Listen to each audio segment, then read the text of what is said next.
Hello and welcome back to the another episode of Daily News Quiz Analysis for IAS Prelims 2025. It is 24th Feb today, and in this video we are going to solve some important questions which are very much relevant for your preparation. But before we'll start our discussion, I would like to give you the brief introduction about this initiative so that if you are new to our channel, you will get more connected with us. Basically in this video, we are going to solve three different types of questions which would be taken from three different sources. So in the first part of our discussion, we will solve current affairs. What we will do here.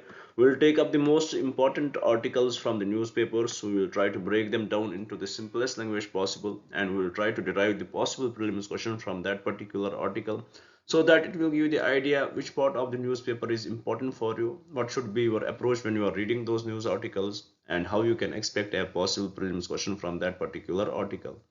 This is what we are going to do in the first part of our discussion. After solving questions with respect to current affairs, we will shift our approach to the second part. Here we will from the static topics from the static portion, as currently we are discussing the Indian polity, and in Indian polity today we will discuss the last topic from the office of the vice president, and we will try to derive the possible prelims question from that particular topic so that it will give you the idea how a question can be asked from such discrete topics too. After solving questions with respect to static topic and the current affairs, we will shift our approach to the last part of our discussion, where we will to me this is the most important part, because in here we will try to learn what is the vocabulary which the UPSC uses for framing your papers, what are the different trends they follow while framing your papers, and what can be the different methods by which we can solve the questions if we don't have the proper knowledge of it, and how we can implement this knowledge in the upcoming exam. This is in nutshell what we are going to do in this video. Now, before we will start our discussion, I would like to request you guys, please do subscribe the channel. When you subscribe us, it motivates us to work more hard and provide you the best information possible. So please do subscribe it. Do share it with your friends so that they may also get benefited from this initiative. And also do write in the comments what do you feel about this initiative. Now, without any delay, let's have a look at the first question, which talks about the demographic dividend. Before we go to the core topic why we had brought this question, first let us solve the question here, then we will discuss what is the context of question why we had brought it here. Here the question says, regarding India's demographic dividend, consider the following statements. First statement: the demographic dividend is determined by the size of the working age population related to the dependent population. As we know right now, India enjoys the highest demographic dividend in the world, and related to this there was today's discussion in the news article which basically talks about how India can be the solution to the world problem right now. In the developing countries, in the developed countries, how there is a phenomenon of aging, and how India can be the solution for that we will discuss after solving the question. So first statement with respect to this question is correct. Second statement, it says, realizing the full potential of demographic dividend requires significant investments in education, skill development, and healthcare. 100% correct. Nothing wrong with this statement. And this is what was the author actually talking about. How, with respect to skill development, it should not be, very much pertaining to the one issue only. For example, different parts of the world have different issues. So we should start developing our skills with respect to their demand so that we can enjoy the profit which we can get from it, so that we can enjoy the target which we believe we can get through our demographic dividend. So second statement is also correct. Third statement, it says, India's demographic dividend is uniformly distributed across all states, ensuring equal economic benefits. This is very much common sense based question. If you have basic logic, you can definitely mark it incorrect, because about demographic dividend, it can't be uniformly distributed. For example, if we talk about how different states in our country have taken the have taken the fertility issue in their particular states. For example, if we will see southern Indian states, they had controlled their fertility, so we can assume that they won't be enjoying that much demographic dividend as compared to the northern states, because they had not contributed to the fertility rate that much. So definitely there would be divide in different states, so this statement becomes incorrect. Now coming to the last statement, it says an increase in the female labor force participation rate has a negative impact on the demographic dividend. This is totally Sometimes we bring such statements so that you will not get confused in the examination. For sometimes you see in the exam also in your paper there are few statements which are very much common sense based, and that, but you get confused that how can such easy statement be asked in the exam. So here we develop this habit for you guys so that you will be very much confident while answering the questions. So this statement is also incorrect. Now let's come to the topic why we had brought this question. you know there was an article in the newspaper which talked about in the world as now, developed countries, they had achieved highest with respect to technology or whatever, because of what they are developing now, they had gained the status of development. But right now they are suffering from one phenomenon, that is aging. With respect to aging, they are also suffering from another phenomenon, that is the shortage of talent. That is the shortage of talent. For example, when any state, when any nation does not have the youth who can perform, definitely in the present scenario, when we are when the when technology is improving to the highest level, when different technologies are coming in, so the aged people will not be able to cope up with that. So definitely there is technological shortage, there is definitely talent shortage in the world, especially in the developed countries. So with respect to that, the author here highlighted that how it is India's opportunity to harness this issue, as we are enjoying the demographic dividend right now. Our approximately about 60% of our population, approximately about 60% of our population are in the age group of 15 to 60, which that means are in the age group of working population, in this age group where people seek to work. So we are enjoying this much demographic dividend, and it is going to increase till 2030 or something. So if we are enjoying this demographic dividend, why not we issue this, why not we address this issue which the world is facing? For example, different countries, they are facing different problems. European countries, their problems would be very much pertaining to their development. For example, they would need people who are who are experts in services. So definitely we can harness our demographic dividend. We can provide the skills which would be required in the European countries. We can provide the skills with respect to services, and also in Gulf countries where they would definitely shift towards manufacturing. We can also provide the skills with respect to manufacturing in our youth, so that we can harness this benefit. So in this article, in nutshell, what the author says, right now the countries in the world who are developed, they are facing different issues, and it is prime time for India to take this opportunity, provide the skills required to our youth in with respect to the demand of the countries, and we can harness the benefit of it.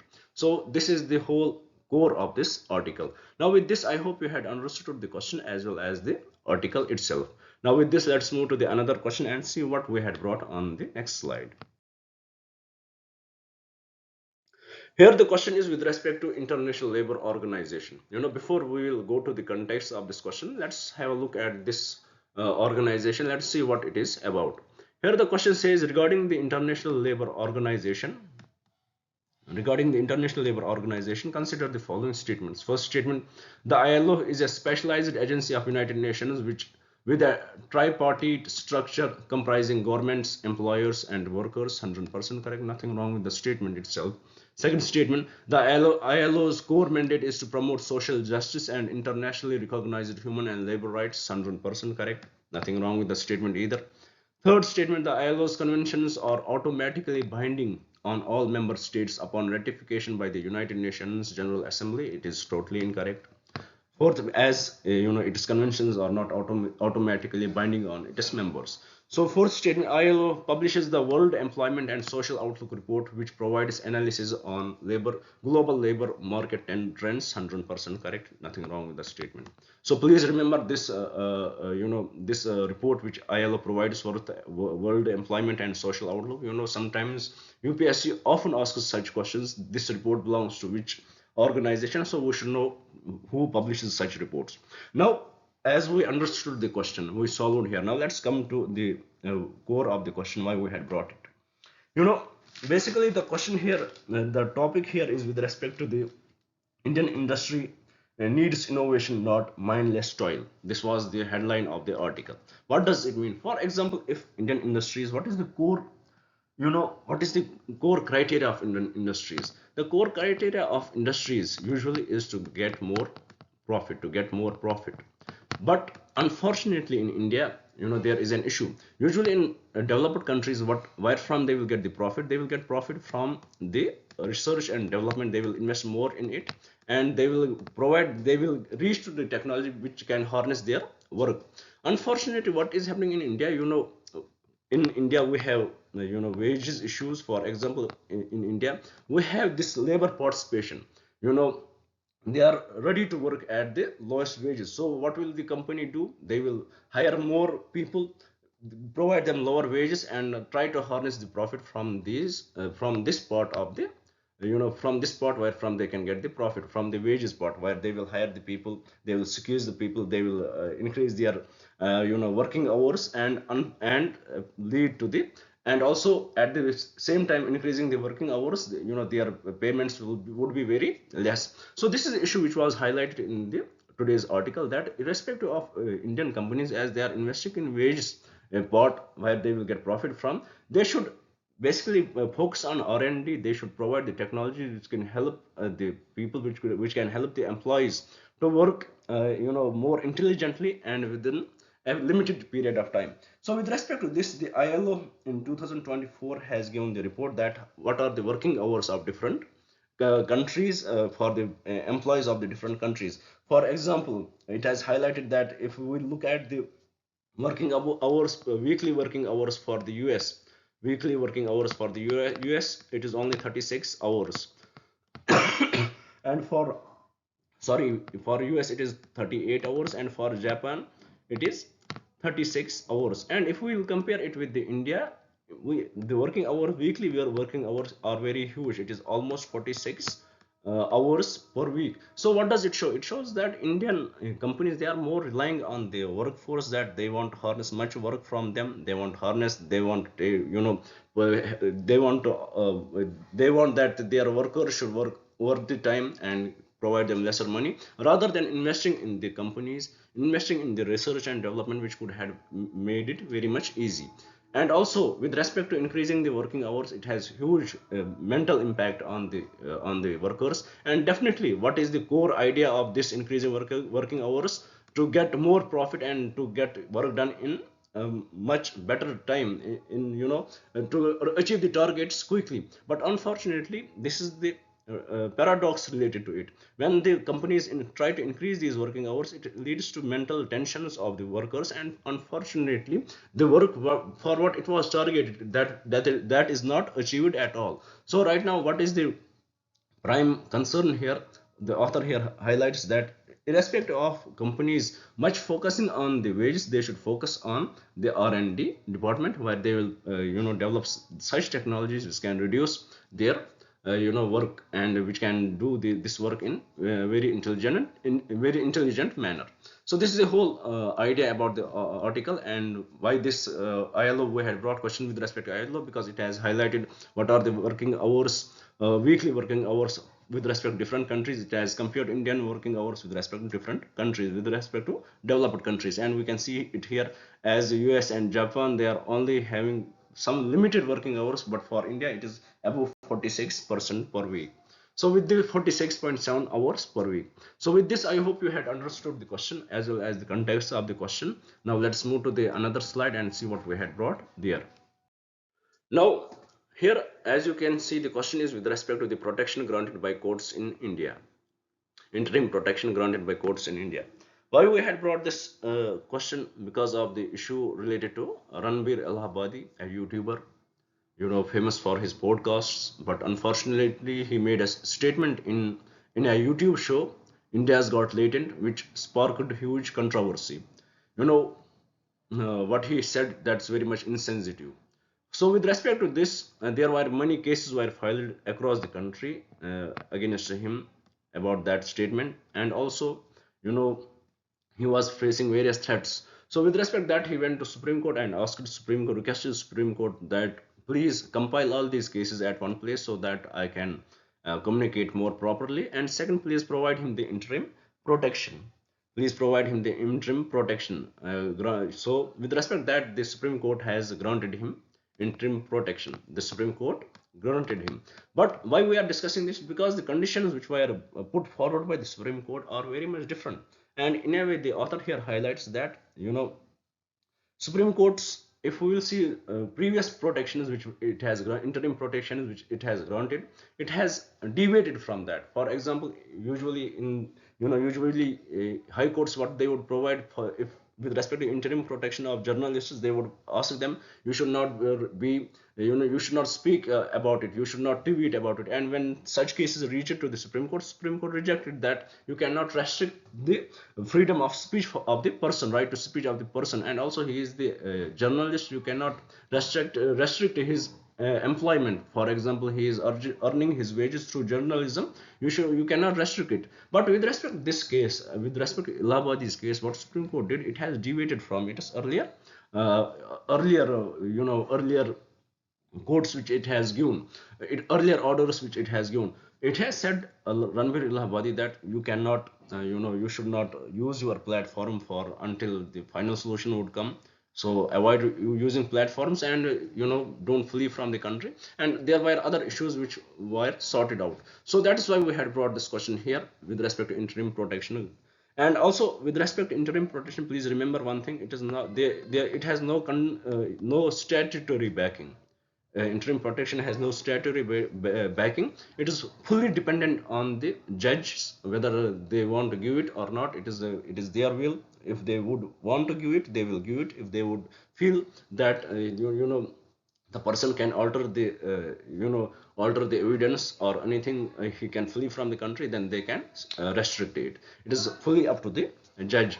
So with this, I hope you had got the basic understanding about it. Now let's solve the question. Here the question says, regarding interim protection granted by courts in India, consider the following statements. First statement: interim protection such as stay orders or injunctions is granted solely to prevent the enforcement of final judgment. This is, this statement, interim protection such as stay orders or injunctions is granted solely to prevent the enforcement of final judgment. No, it is totally incorrect. It is provided, so that you can reach to the final judgment and you can enjoy the rights as a citizen what the constitution provides you. So first statement is correct. Second statement: the principles for granting interim protection includes a prima facie case, irreparable injury, and balance of convenience. 100% correct, nothing wrong with the statement. Third statement: the Supreme Court and High Courts have the power to grant interim protection in both civil and criminal matters. 100% correct. But it is up to the judges. It is their will whether they will provide it or not. There is no statutory backing to it. Fourth statement: interim protection is automatically granted in cases involving fundamental rights violations. Totally incorrect. It is not automatically granted in case of involving fundamental rights violation. So with respect to this question, what are the correct statements? Correct statements are statement 2 and statement 3 only. With this, let's move to the another slide and see what question we had brought here. The question is again with respect to the US aid. Why it is in news? Because recently Donald Trump, he said that the US aid has provided money to India in with respect to their elections, that the voter turnout will increase in India. So he has criticized this move. With respect to this, this issue has become more political now. The parties in government and the parties in opposition, they are blaming each other. They had started to blame each other, and it has been highly politicized in our country. So with respect to this, why we had brought this question, the author here says that any statement made by any president, it should not have impacted the political issue in our country, but unfortunately it has. So with respect to this, we need to know that under US, with respect to this, the finance ministry, they had replied that the US aid, which was the US aid, the money which was given by the US aid, it was funded to 7 projects in India in the financial year 2024, and and 7 projects, and none of these projects could have impacted the elections according to the finance ministry. So this is the highlight of this news. Now let's solve the question and get the final idea about the US aid. Here the first statement says, US aid is an independent agent of the United Nations focused on global development and humanitarian assistance. The statement seems correct, but the catch is United Nations. It is incorrect. It is of US. So first statement is incorrect. Second statement: US aid's primary mission is to advance US foreign policy by promoting sustainable development and shared prosperity in partner countries. 100% correct. to show its soft power in the world. Third statement, US aid operates exclusively through direct financial aid to recipient governments without engaging with the non-government organizations or private sectors. Note this is incorrect. It also engages with non-government organizations as well as private sector. So third statement is incorrect. Fourth statement, it says US AID's program are primarily focused on promoting military alliance and security cooperation with partner countries. This is also incorrect. Its primary focus is not to promote military alliance. So with respect to this question, what is the correct statement? The correct statement is 2 only. I hope with this you had got basic understanding of the US aid as well as you had got the understanding of the context why we had brought this question here, how the statement from the US president has been politicized in India and how the parties are fighting with each other, blaming each other, and it should not have happened. Unfortunately, it is happening. So with this, let's move to the another slide and see what question we had brought there. Here the question is with respect to Mount Etna. Why we had brought this question? Because there was definitely a picture of Mount Etna on the Hindu newspaper. So let's know about it, what it is. The question says regarding Mount Etna, consider the following statements. First statement, the Mount Etna is a stratovolcano located on the island of Sicily, Italy. 100% correct, nothing wrong with the statement. Second statement, it is the highest and most active continental volcano in Europe. Correct. Third statement, Mount Etna's volcanic activity is exclusively effusive, characterized by slow moving lava flows. No, it can be different also. So this statement is incorrect. Fourth statement, the fertile volcano soils surrounding Mount Etna are unsuitable for agriculture due to high acidity. No, the fertile lands are highly suitable for the agriculture. So fourth statement is incorrect. So with respect to this question, what are the correct statements? Correct statements are statement A, that is 1 and 2 only. With this, we complete our discussion with respect to the current affairs based topics. I hope you had understood every topic here. If there is any confusion, please do write in the comments. We will try to clear that. Now with this, let's move to the another part of our discussion where we will solve a question from the static part. Today's question would be with respect to the emoluments related to Vice President of India. Here the question says, regarding the emoluments and related provisions concerning the Vice President of India, consider the following statement. First statement, the Vice President receives a fixed salary as the ex officio chairman of the Rajya Sabha. 100% correct. This is what he receives. He receives salary as the ex officio chairperson of the Rajya Sabha, not as the Vice President. What is this amount of the salary? It is right now, currently it is 4 lakh per month. Second statement, the Vice President is entitled to a pension after the completion of their term equivalent to half of the last drawn salary. 100% correct. You should know this. Third, the emoluments of the Vice President cannot be diminished during their term of office. 100% correct. So with respect to this question, the correct statements are statement 1, statement 2 and statement 3. With this, I hope you had got the basic understanding of it. This is what you need to know. He does not draw the salary as Vice President but as ex officio chairperson of the Rajya Sabha. With this, let's move to the last part of our discussion where we will solve a previous year question. About previous year questions, we had discussed, I would like to mention here that we had discussed questions with respect to history, whether it would be ancient, whether it would be medieval, whether it would be India's freedom struggle, whether it would be modern history. We had discussed every question related to that, which was asked in previous exams. After history, we took up the geography, and in geography, we first discussed the physical geography. We discussed all the questions related to it which were asked, and now we had started to discuss the world geography, world physical geography. With this, it is the first question which was asked in 1995, I guess. So let's solve it. Let's see how the questions were asked then and how the UPSC has evolved by time. The question says, Arakan Yoma is extension of Himalayas located in. If you would had right now, I would like to mention it. If you would had read the current affairs from the last 1 year, you could easily answer this question because you would have heard about the issue in the Myanmar, the Arakan army. So you can confine this name to that and you can easily mark the Myanmar is the correct answer, and that is the real answer. Arakan Yoma is the extension of Himalayas located in Myanmar. So this is the correct answer. And about this, Arakan Yoma is located in the western Myanmar. Please know that western Myanmar. Western Myanmar, it is located in western Myanmar. It is part of the eastern Himalayas, and it includes the Naga Hills, This includes Naga Hills, the Chin Hills, and the Patkai range, which includes the Lushai Hills. So these are the parts which it includes. So with respect to this question, the correct answer is option 2. With this, we complete our today's discussion. I hope you would have liked the video. I hope you would share it with your friends, and I definitely hope you would subscribe the channel. And also, I would like to conclude here that you saw how we discussed the questions here. You saw where from we had taken these questions. And trust me, these are the same sources where from the UPSC is going to ask you the questions.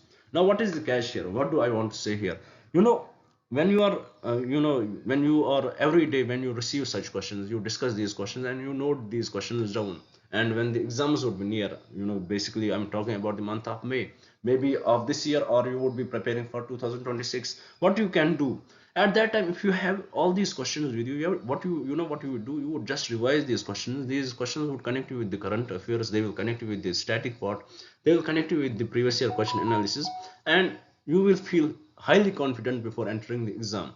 And also, as it is the same source which the UPSC uses for framing your papers, there are chances that many questions can coincide. If not the questions, many statements can coincide. Suppose if not the statements either, trust me, these would be the concepts which they are going to ask from. So with this, I would like to request you guys, please do note down these questions.